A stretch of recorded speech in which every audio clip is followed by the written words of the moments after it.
उसके बाद मेरे पीएचडी के सुपरवाइज़र ने मेरे मास्टर के सुपरवाइज़र से 30 मिनट्स की ज़ूम मीटिंग की।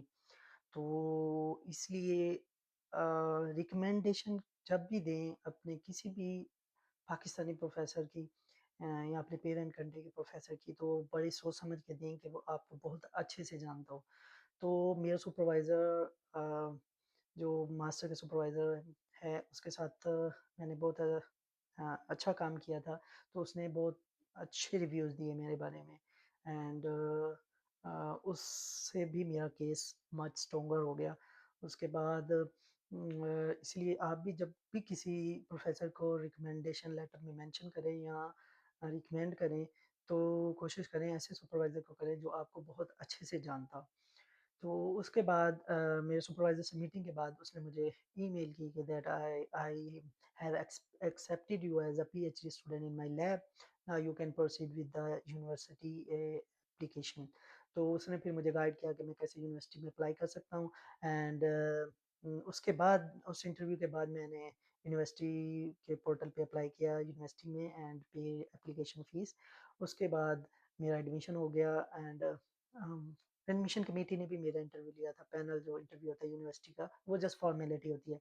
जब आपका प्रोफेसर आपको ग्रीन सिग्नल दे दे तो फिर प्रॉब्लम नहीं होती जो यूनिवर्सिटी का इंटरव्यू होता है उसमें।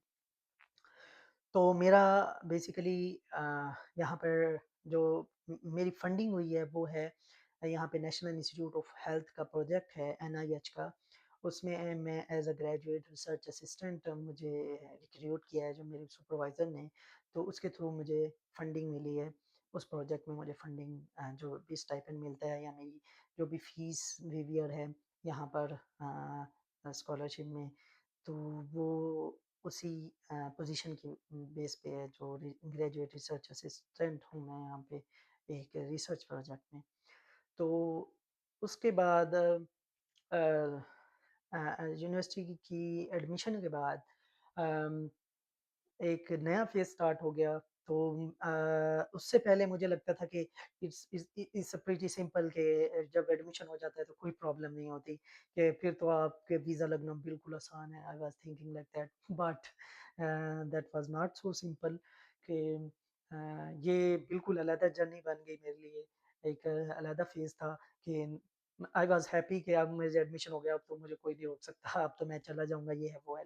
लेकिन जैसे ही मेरा एडमिशन हुआ और मैं वीज़े के लिए प्रोसेस स्टार्ट करने लगा तो आई वाज़ लिसनिंग कि ट्रम्प ने ये चेंजेस कर दिए हैं, ट्रम्प ने वो चेंजेस कर दिए हैं, ऐसे हो गया, वैसे हो गया है। तो बहुत स्ट्रेसफुल टाइम था वो भी कि वीज़ा एक्सेप्टेंस रेशो बहुत लो थी और उस टाइम तो नॉन इमिग्रेंट के ऊपर बहुत ज़्यादा तब्दीलियाँ लगा रहे थे और स्पेसिफिकली H-1B वीज़े के ऊपर उन्होंने बड़ी स्ट्रिक्ट पॉलिसी लॉन्च की थी कि $1 लाख वाली और ये वो। तो मैं बड़ा फ़ियर में था कि इस चीज़ को लेके कि मेरा वीज़ा ही रिजेक्ट ना हो जाए या एडमिनिस्ट्रेटिव प्रोसेस में ना चला जाए।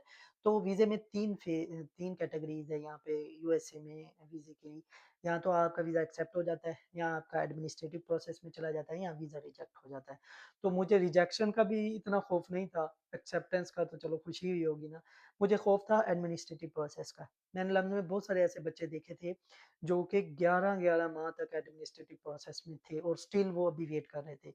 एडमिनिस्ट्रेटिव प्रोसेस का यही प्रॉब्लम है कि आप दोबारा रिअप्लाई नहीं कर सकते अंटिल कि आपका डिसीजन नहीं आता। उसमें आपका वीज़ा एक्सेप्ट भी कर सकते हैं, आपका रिजेक्ट भी कर सकते हैं। उसके बाद फिर आप दोबारा अप्लाई कर सकते हैं। रिजेक्शन में ये होता है कि आप उसी थोड़े टाइम के बाद आप दोबारा अप्लाई कर सकते हैं, थोड़ी-सी कोई भी कंडीशंस अगर आपकी मैट नहीं कर रही तो वो इम्प्रूव करके। तो रिजेक्शन का इतना तो नहीं था कि मेरा केस स्ट्रॉन्ग था क्योंकि जो मुझे आई-20 फॉर्म यूनिवर्सिटी की तरफ से इश्यू किया गया था, उसमें मेरी तमाम फंडिंग कवर थी। जो भी यहाँ पर एक्सपेंसेस थे, लिविंग एक्सपेंसेस और ट्यूशन फ़ी के एक्सपेंसेस और अदर हेल्थ इंश्योरेंस के एक्सपेंसेस, तो वो उन्होंने सारे शो किए हुए थे कि सारे कवर्ड है मेरी जो भी असिस्टेंटशिप है उसमें। फिर उसके बाद ओके, तो उसके बाद फिर मैंने बस अप्लाई वगैरह किया एंड तो ये एक अलहदा जर्नी थी। I will explain in detail letter. तो कर करा के मेरा एक्सेप्ट हो गया अल्हम्दुलिल्लाह। तो वीज़ा मेरा एक्सेप्ट हो गया। उसके बाद मैंने बस फिर फ्लाई किया, टिकट ली और जस्ट केम इन यूएसए। तो ये थोड़ी-सी एक जनरल ओवरव्यू था मेरी जर्नी का। तो ऐसे बहुत सारे लोग हैं जो अभी स्ट्रगल कर रहे हैं फुली फंडेड स्कॉलरशिप के लिए, पीएचडी के लिए या मास्टर के लिए।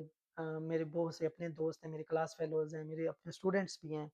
तो उन सब के लिए ये एक सोर्स ऑफ मोटिवेशन है कि अगर मैं कर सकता हूँ तो अगर मुझे ये स्कॉलरशिप मिल सकती है तो एनीबॉडी कैन डू इट।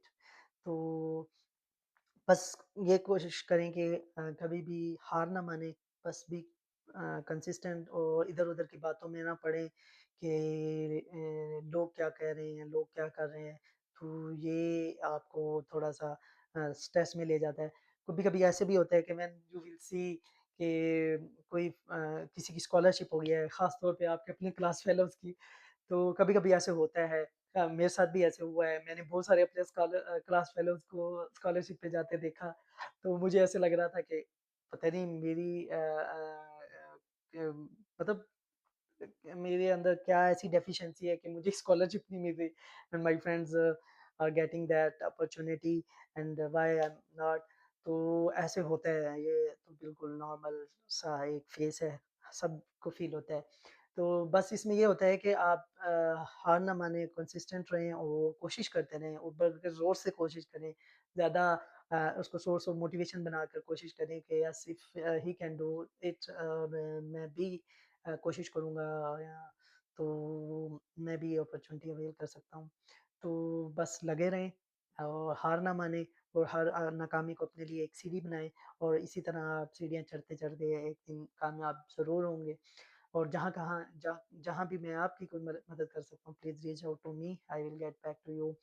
कभी भी किसी भी जगह पे कोई भी हेल्प की ज़रूरत हो, I am here, you can just text me at any time. और that was all for today.